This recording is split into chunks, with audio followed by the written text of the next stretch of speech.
This is a fictional story inspired by real life.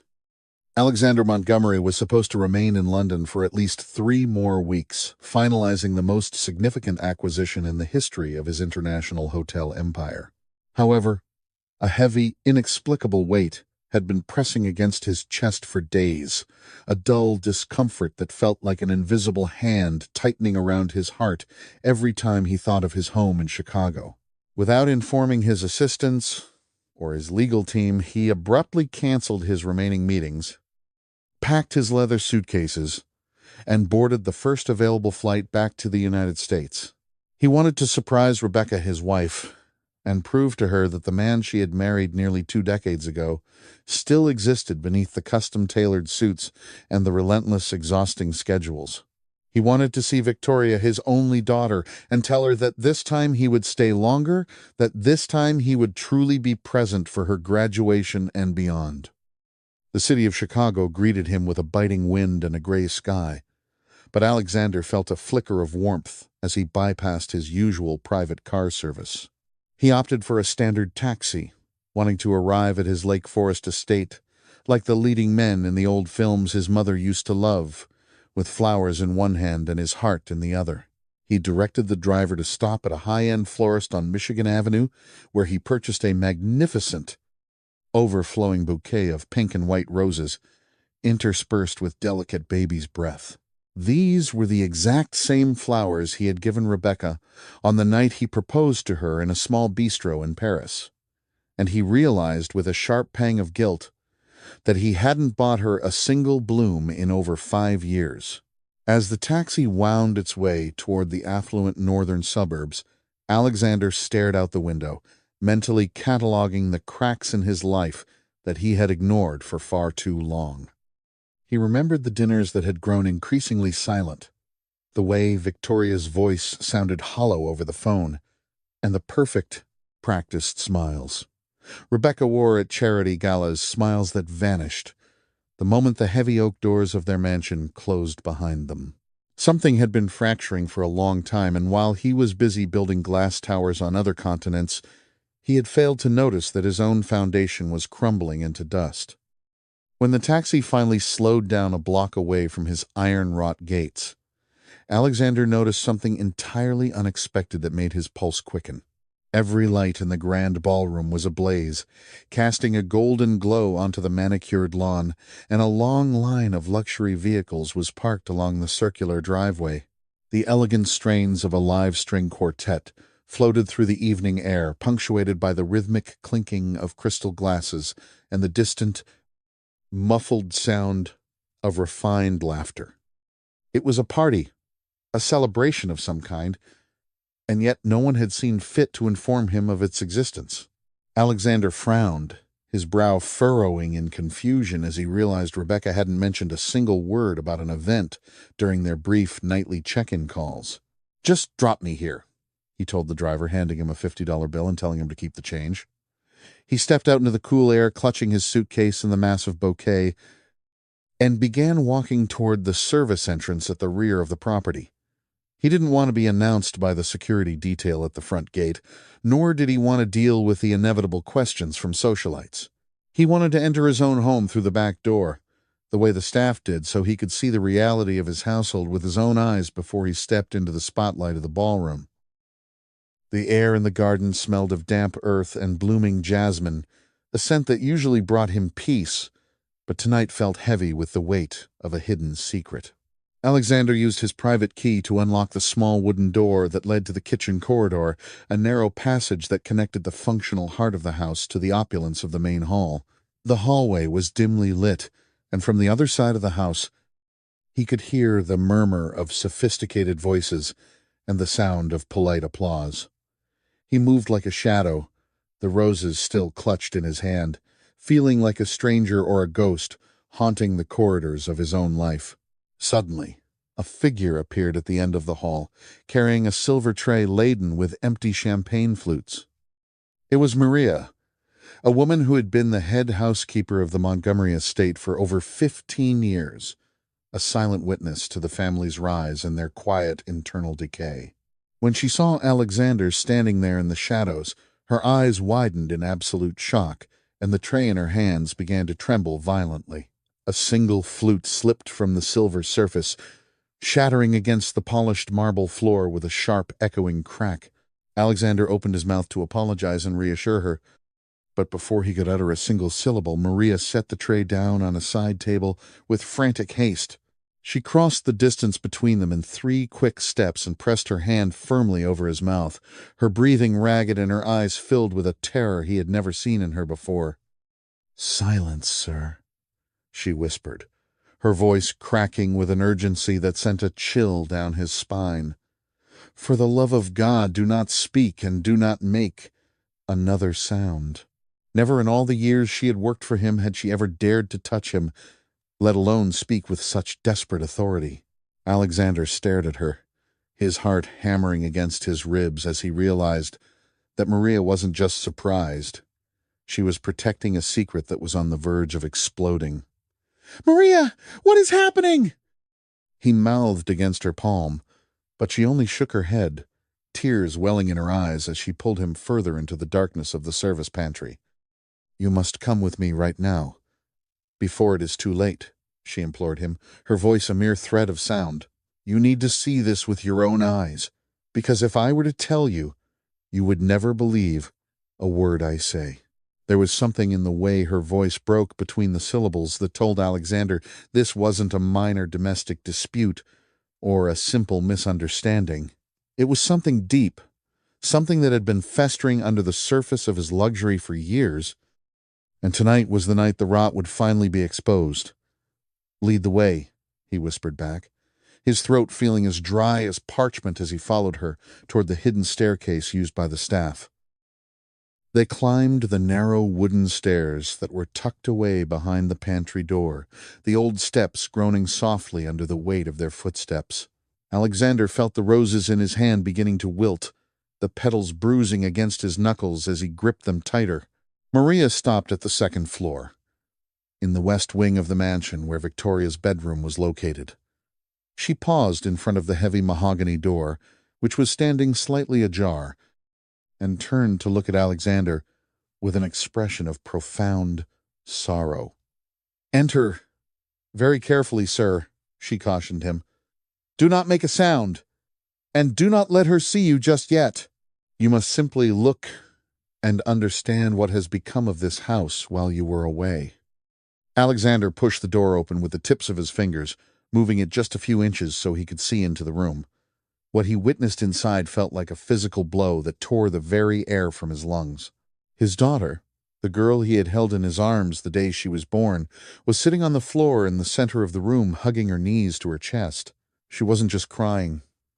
She was sobbing in that deep, exhausted way that comes when a person has run out of tears and has nothing left but the hollow ache of despair. Surrounding her were 2 large suitcases, packed hastily with clothes that hadn't even been folded properly. An unlabeled envelope lay on the bed, and clutched tightly against her chest was a faded photograph. Even from a distance, Alexander recognized the image instantly. It was a photo taken 10 years ago on a beach in Florida.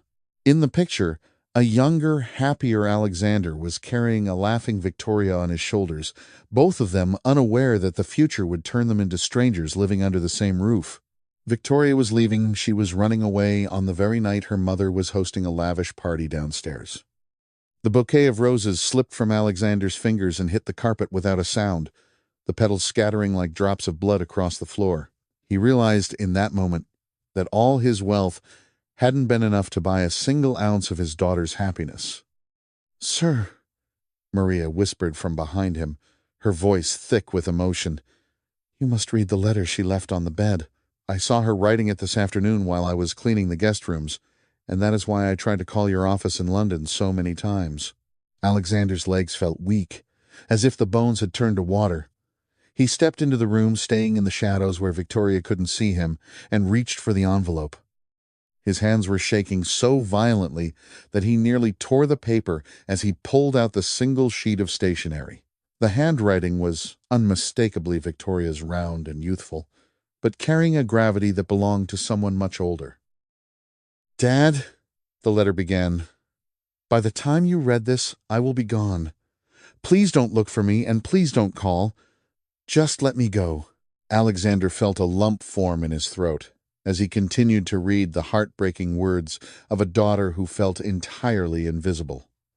"For so long, I tried to make you notice me. I worked so hard to get perfect grades. I won every debate competition, and I stayed up all night waiting for you to come home from your trips. But you always arrived tired, or you locked yourself in your office, or you looked at your watch as if I were just another appointment in your calendar. And Mom, she doesn't see me either. She only sees the photos she can post online, the dresses she buys to show off, and the guests who applaud her perfect life." The letter continued, each sentence cutting deeper than the last. "This house is massive, Dad, but inside, it is so empty that I feel like I'm drowning in the silence. I would rather be lost in the world and have nothing than continue to be a ghost in my own home. I loved you so much, and I just wanted you to look at me and see who I actually am." Alexander folded the paper, his vision blurred by hot, stinging tears. His daughter was planning to vanish into the night, while her mother was sipping vintage champagne 3 floors below. He turned to Maria, his voice a shattered wreck of its former self. "My God, Maria, what have I done to her? How did I let it get this far?" Maria's eyes were wet, but her gaze remained steady and firm. "Sir, this is not even the half of it. There is more, so much more, and it is going to hurt worse than the letter. But first, you have a very difficult decision to make." Alexander straightened his shoulders, ready to burst into the room and fall to his knees to beg for Victoria's forgiveness. But Maria held him back with a strength that surprised him. "Not like this, sir," she insisted. "Not tonight. If you go in there now, she will think you only came back to stop a scandal. She won't believe a word you say because for years someone has been telling her that you don't care, that you don't love her, and that you would rather be anywhere else but here." "Who would tell her such lies?" Alexander demanded, his anger finally beginning to override his grief. Maria didn't answer with words. Instead, she motioned for him to follow her once more. They descended the back stairs and moved through a narrow, dark hallway that Alexander had never bothered to walk down in all his years of owning the property. It was a hidden artery of the house, the path the invisible people took every day. At the end of the hall, near the laundry room, Maria opened a simple wooden door. "This is my room, sir," she said quietly. "Please excuse the lack of luxury." It was a tiny space with a narrow bed, a single dresser, and a small religious icon on the wall. On the nightstand sat a framed photograph of a young man with a serious expression, someone Alexander didn't recognize. Maria knelt by the side of her bed and reached under the mattress, pulling out a medium-sized wooden box with a worn finish. "Sit down, sir," she instructed, and Alexander perched on the edge of the humble bed, his expensive suit looking garish and out of place in the simplicity of the room. Maria placed the box on his lap and opened it with the solemnity of a high priestess opening a sacred relic. Inside were dozens of yellowed envelopes, childhood drawings folded into quarters, and small handmade gifts wrapped in faded paper. "These are the things your daughter tried to give you over the years," Maria explained, her voice trembling. "Every birthday card, every Father's Day poem, every little thing she made with her own hands. Your wife told me to throw them all in the trash. She told me you didn't have time for clutter, and that such things only distracted you from your work. But I couldn't do it, sir. I couldn't throw away a child's love, so I kept every single one of them in this box." Alexander reached in and pulled out a drawing done in thick, waxy crayon. It showed a tall man in a suit holding the hand of a small girl, with the words, "I miss you," Daddy written in large, shaky letters. He remembered that specific birthday. Rebecca had told him that Victoria was throwing a tantrum and refused to make him anything, saying that he deserved to be alone because he traveled too much. He had believed her. He opened another envelope and found a program from a piano recital he never knew existed. On the back, Victoria had written, "I asked Mom to tell you, but she said you were in a meeting that couldn't be interrupted. I played my best anyway. imagining you were in the front row. I love you, Dad. Alexander felt a wave of nausea wash over him as he realized how many moments of his daughter's life had been stolen from him by a woman he thought was his partner. Finally, he reached into a small blue velvet pouch at the bottom of the box. Inside was a delicate gold bracelet with a heart-shaped charm, a family heirloom that had belonged to Alexander's mother. He had given it to Victoria when she was a toddler, but Rebecca had told him months later that Victoria had been careless and lost it at a park. "Sir," Maria whispered, "your wife told Victoria that you were the one who took the bracelet back because she wasn't responsible enough to keep it. She used your name to break that girl's heart over and over again." Alexander gripped the bracelet so hard, the metal bit into his palm. He was finally beginning to see the true face of the woman he shared a bed with. "Why did you keep all of this, Maria?" Alexander asked, his voice barely audible over the sound of his own pulse. "Why didn't you just follow her orders?" Maria looked at the photograph of the young man on her nightstand and sighed. "Because I also lost someone very important to me, sir, and I know the agony of never having the chance to say a proper goodbye. I couldn't let that happen to you, even if you didn't know it was happening." Before Alexander could ask more about her past, the sound of rhythmic footsteps echoed from the main hallway, the sharp, confident click of high heels on marble, accompanied by the heavy tread of a man's dress shoes. Maria quickly turned off the light and pulled Alexander against the wall next to the cracked door where the shadows could swallow them whole. "Relax. Nobody's going to disturb us here," a man's voice said, his tone dripping with a familiarity that made Alexander's blood run cold. It was Sebastian Cross, Alexander's business partner of 20 years, the man who had stood as the godfather to Victoria and the person Alexander trusted more than anyone else in the corporate world. "Keep your voice down, Sebastian," Rebecca's voice whispered, though there was a chilling edge of triumph in her tone. "The guests think you're just using the restroom. I want to go over the final details of the transfer. Once you sign the remaining shares over to the holding company tomorrow," Sebastian continued, "Alexander won't be able to lift a finger. The board is already primed to vote in my favor.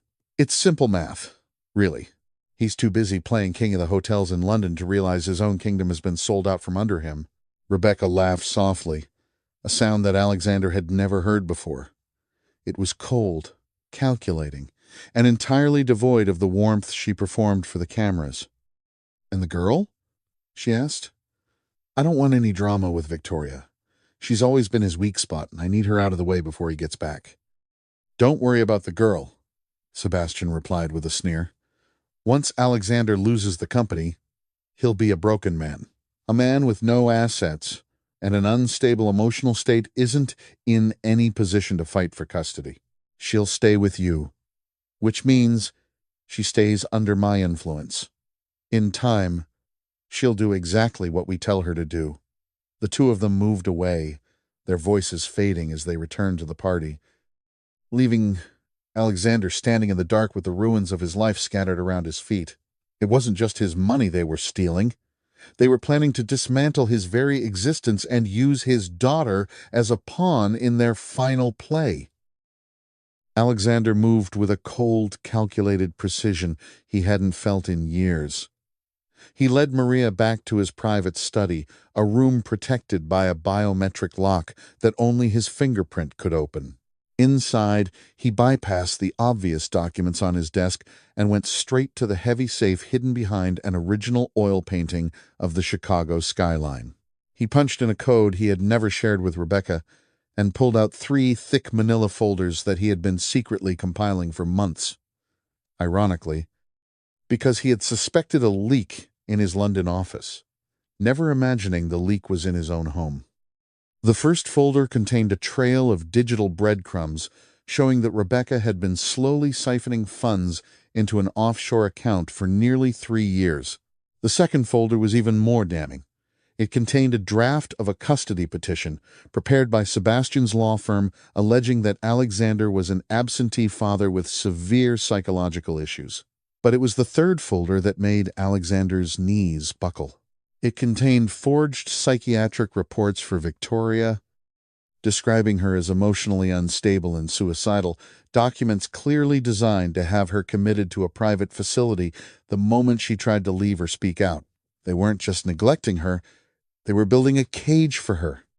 "Tonight no one takes anything else from my daughter," Alexander said, his voice sounding like grinding stone. "And you, Maria, are going to be the witness to everything."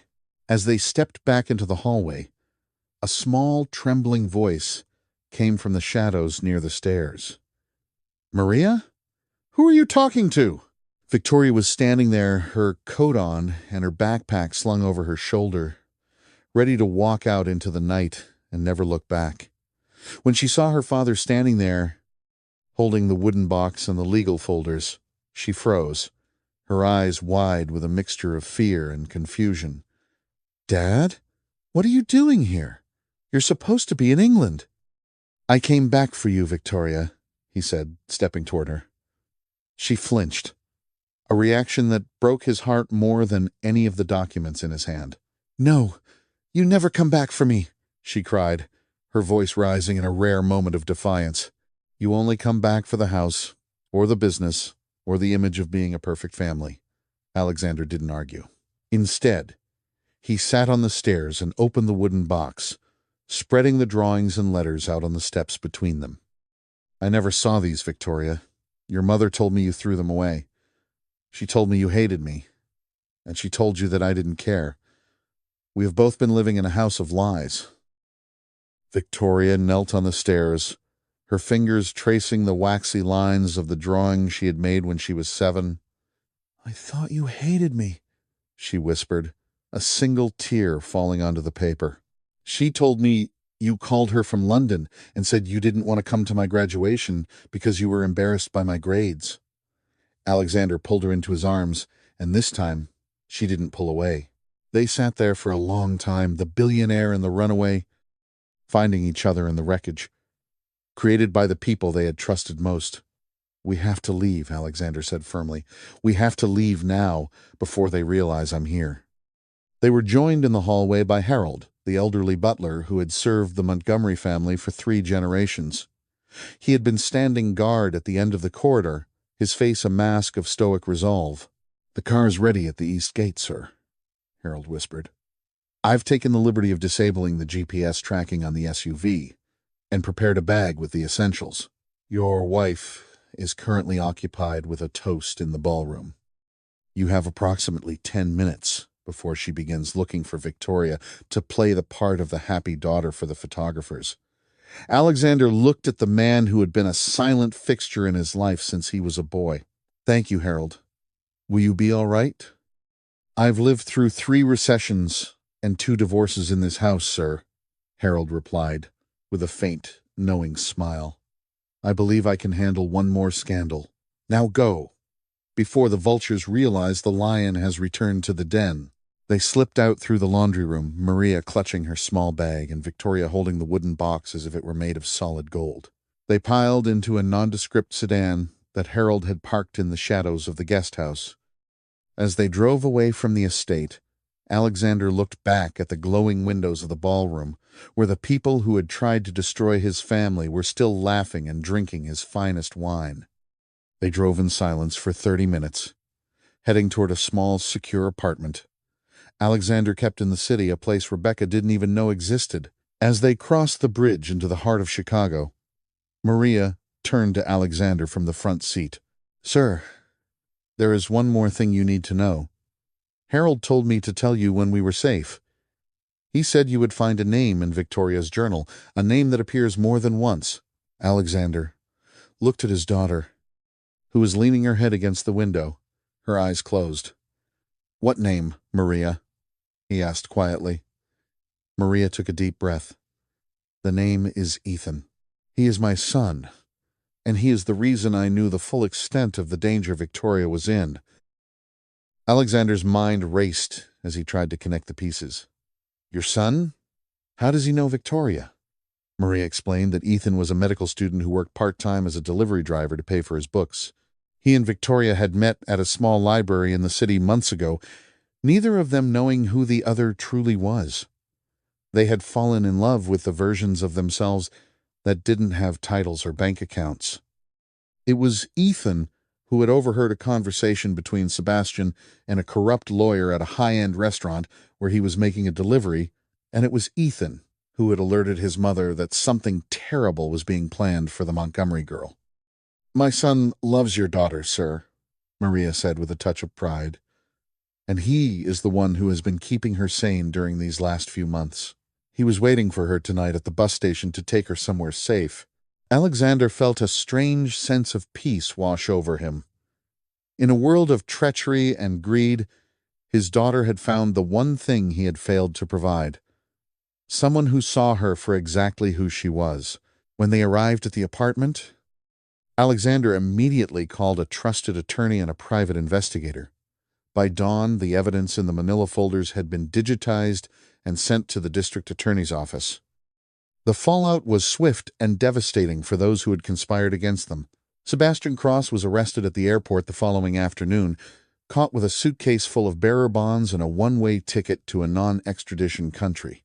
Rebecca was served with divorce papers and a restraining order while she was still in bed, the morning sun exposing the hollow reality of her lifestyle. The forged psychiatric reports were used as the primary evidence in a criminal racketeering case that would keep both her and Sebastian tied up in legal battles for the next decade. Alexander didn't stay to watch the destruction. He was too busy being a father. Months later, Alexander sat in the front row of a crowded university auditorium, watching as Victoria walked across the stage to receive her diploma. She looked radiant, her eyes clear and her smile genuine. Sitting next to Alexander was Maria, and on his other side was Ethan, the young man who had risked everything to protect a girl he barely knew. As the ceremony ended, Alexander looked at his hands and realized he wasn't wearing his watch. He didn't need to check the time. He wasn't going anywhere. He had finally learned that the most valuable thing he owned wasn't a hotel empire or a mountain of stocks, but the simple, quiet moments shared with the people who truly loved him. The true measure of a life well lived is rarely found in the height of the towers we build or the weight of the gold we accumulate, but rather in the depth of the shadows we are willing to walk through for the sake of those we love. For many of us, the middle years of our lives are spent in a frantic race against time, chasing a vision of success that often leaves us blind to the very hearts we are trying to provide for. We convince ourselves that our absence is a sacrifice made for the benefit of our families, failing to realize that a child would rather have a father's presence in a small, humble home than his name on a plaque in a cold, hollow mansion. We must be careful not to let our ambitions become a wall that separates us from the people who know the sound of our true voice. True wealth is the ability to look into the eyes of your children and see a reflection of trust rather than a shadow of disappointment. It is the wisdom to listen to the whispers of the faithful people around us, the ones who see the truth when we are too blinded by the light of our own ego to notice the rot at our feet. There is a profound dignity in the quiet service of those who protect the vulnerable, like Maria, who understood that a child's discarded drawings are more precious than any corporate contract. Her loyalty was not to a paycheck, but to a promise made to a man who understood that kindness is a debt that must be paid forward, often across generations and social boundaries. As we grow older, the noise of the world begins to fade, and the things that once seemed so urgent, the meetings, the accolades, the accumulation of influence begin to lose their luster. What remains is the legacy of the relationships we nurtured and the honesty with which we faced our own failures. It takes a rare kind of courage for a man to admit that he has been a stranger in his own home, and even greater courage to turn back, roses in hand, and begin the long, difficult work of rebuilding what was broken. Redemption is never found in a single grand gesture, but in the thousands of small, consistent choices to be present, to listen, and to value the spirit of a person over the utility of their existence. In the end, we are all just travelers looking for a place where we are truly seen. Whether we are a billionaire in a skyscraper or a student delivering packages in the rain, our deepest longing is to be known and to be loved without condition. The Montgomery family's story serves as a gentle reminder that it is never too late to open the hidden boxes of our lives and reclaim the love we thought was lost.